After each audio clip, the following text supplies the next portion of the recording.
Your mental health matters. Positive Mental Health Week on Tipp FM.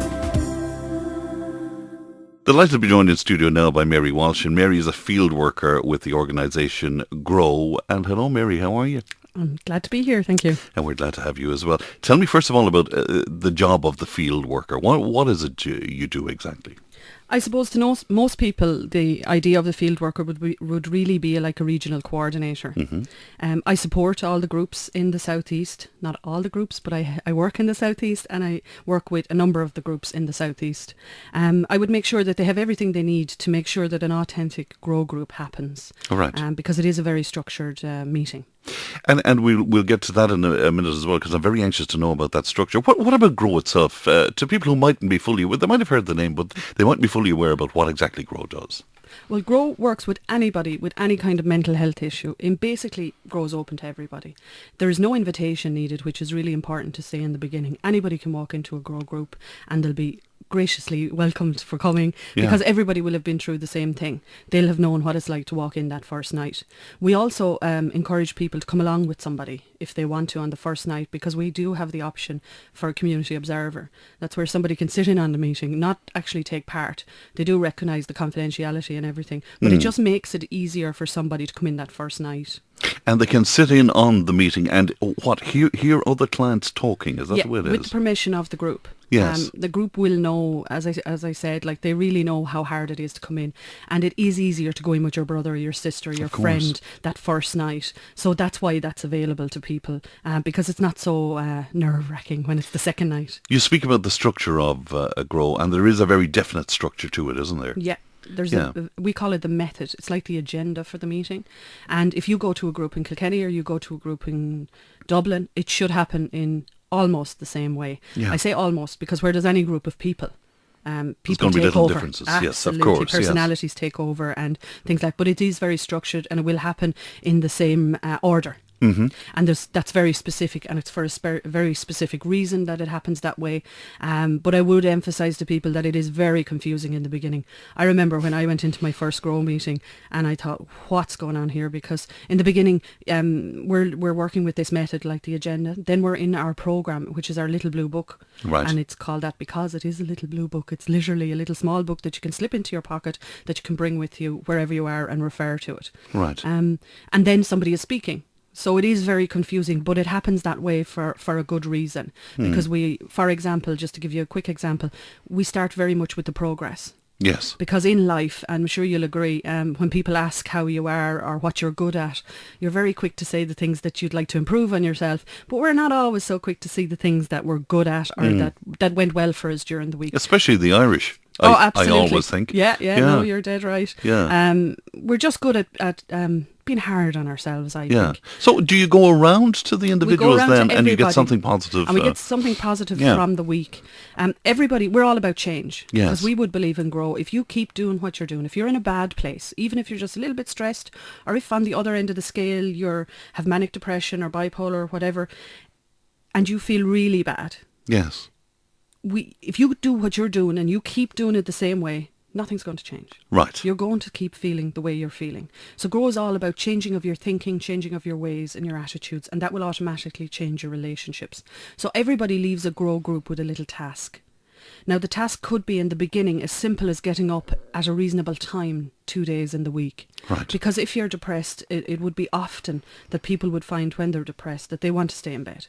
Right. And it's the worst thing you can do, because if you feel bad at 9 o'clock in the morning and you feel down, I can guarantee you at 5 o'clock in the evening, if you're still in that bed, not only will you feel down, but you'll feel guilty and you'll be upset with yourself for giving not into getting it. up. We have little tricks that have come up that people have used, because there are no professionals in GROW. It's all about people's own experience. We're experts in our own experience.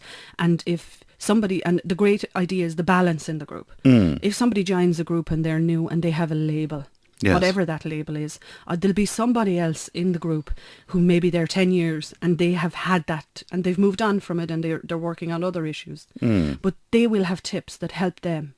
So it's very practical. Very good. It's very, very practical. You're also telling me that you use a 12-step program, which is similar to that of AA. But of course, mental illness is very different, I suppose, to alcoholism. Or do you see there's huge often similarities?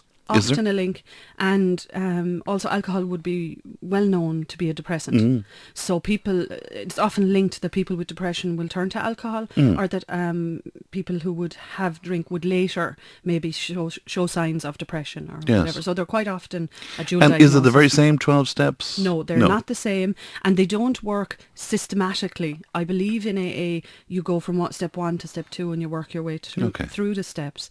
In Grow you can be working on step 2 this week, right, and in 6 weeks' time you could be working on the same step again, because we work on the issues as they come up. Oh, very good. It's very much of and what again, you're people dealing are with. different, and Absolutely. people are individuals and all of that. And it's what's happening in your life. You spoke to me off air, and we had a very interesting conversation indeed, and we were talking about guilt. And in your experience, Mary, that's huge, isn't it? It is. Guilt, especially in Ireland, we often hear it referred to as the Great Irish Guilt. There is a guilt. There's a guilt around families quite often in Ireland, that you didn't do the job you were expected to do. You didn't do the college as well as your brothers or your siblings or your sisters or whatever. It's a huge thing. Even with bereavement, that's what we were speaking about off air, that if people feel sad, it's okay to feel sad, but not often when we're sad, we're feeling guilty about it. And I told you about my own experience, that when I joined Grow first, I joined it as a job. And little did I know how much I needed it. I think in the first 6 months in Grow, I got an awful lot more out of Grow than Grow would have gotten out of me, to be perfectly honest. And I do say it to my bosses, and they're okay with that. But I joined quite soon after my mum passed away. Yeah. And the support I got from my group in Kilkenny, because I do attend my own group. I do believe that if I believe wholeheartedly in this organisation, I have to believe it works for people. And as I said, it's for any kind of mental health issue. And here I was, with the death of my parent, and I mean it had to have a huge impact on me. Of course. I'm also an only girl, and the youngest in my family by far, so it was a huge thing to lose my mum. But my group were very, very supportive, and where the guilt comes into it is, I'll just give you an example. In Grow, we always take a task when we leave the meeting, as I was saying, and I was coming into the group and I said, well, I have to be honest, it was around December. And it was in 2002, by the way, and that long with Grow. But I came into the group and said that I was feeling, I couldn't think about Christmas, basically. Right. If I thought about Christmas, I started to cry. Because the year before with my mum, we were on our own. I have quite a number of brothers, but they weren't there at the time. And it was myself and my mum over the dinner table on Christmas Day. And as I think about it, like that, click, she was gone. And I was sitting at this big table with all this food on my own. And it was just heartbreaking. I'd just start crying. And I think I'm no different or no worse than anybody else. I think this is just something that happens to people, that's out of their control. And I didn't know what to do. So I brought it up at my group. And I don't think Liam would mind me mentioning his name, because I'm friends with years with Liam. And Liam said to me, he let me talk, and he said, right, Mary, he said, if that was somebody else, what would you say to them?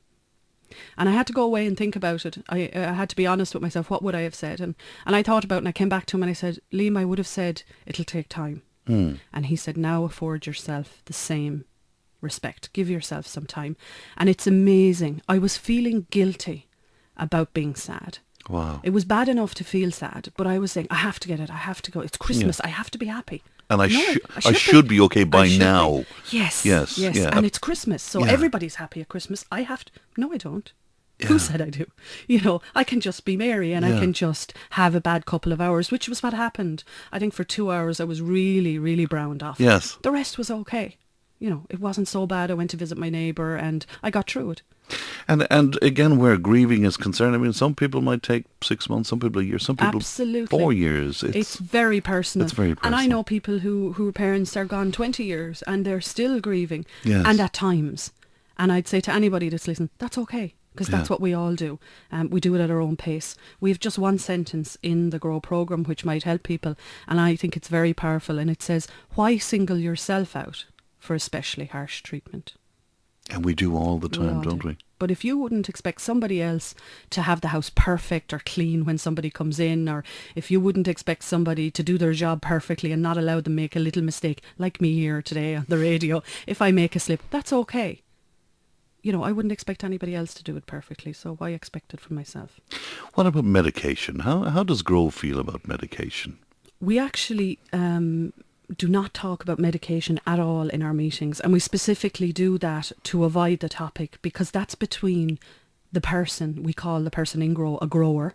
So that's between the grower and their service provider, whoever that is, because they're the professionals. Yes. We're not experts in medication.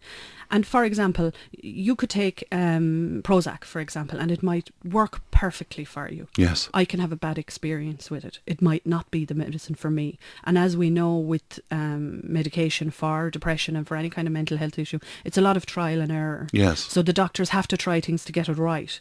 But it might be, if I have a bad experience with it and I share that in a group, imagine if somebody said, "Oh, Mary had that terrible experience, so I'm going to stop taking mine." So you stay away from it. We stay completely away because it's such a personal issue. Finally, to say to you, Mary, and you dealt with this very well, and thank you for it. If people are out there saying, you know, Grow might be for me, Grow might be exactly for me, how can you join? How can you get involved, and whereabouts can you get involved? Well, I'm working, as I said, in the southeast, but we're all over the country, and anybody can come to a Grow group. And I would advise everybody in the country, really. As I said, I was so surprised how it helped myself.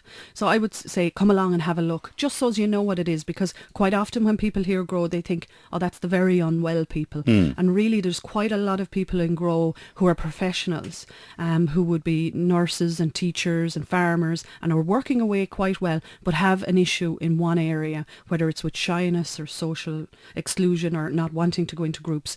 So I would encourage everyone to give it a go. If it's not for you, you don't have to come back. There's no pressure. But we do have a number in Kilkenny that you could ring, which is 056 77 61624. Okay, and just to give that number again? It's 056 77 61624. Very good indeed. For any information about the closest group to yourself for that. All right, and we will have stuff up on our website as well. Mary, thanks for making time for us. Thanks very much. No problem at all. Glad to be here. Your mental health matters. Positive Mental Health Week on Tipp FM.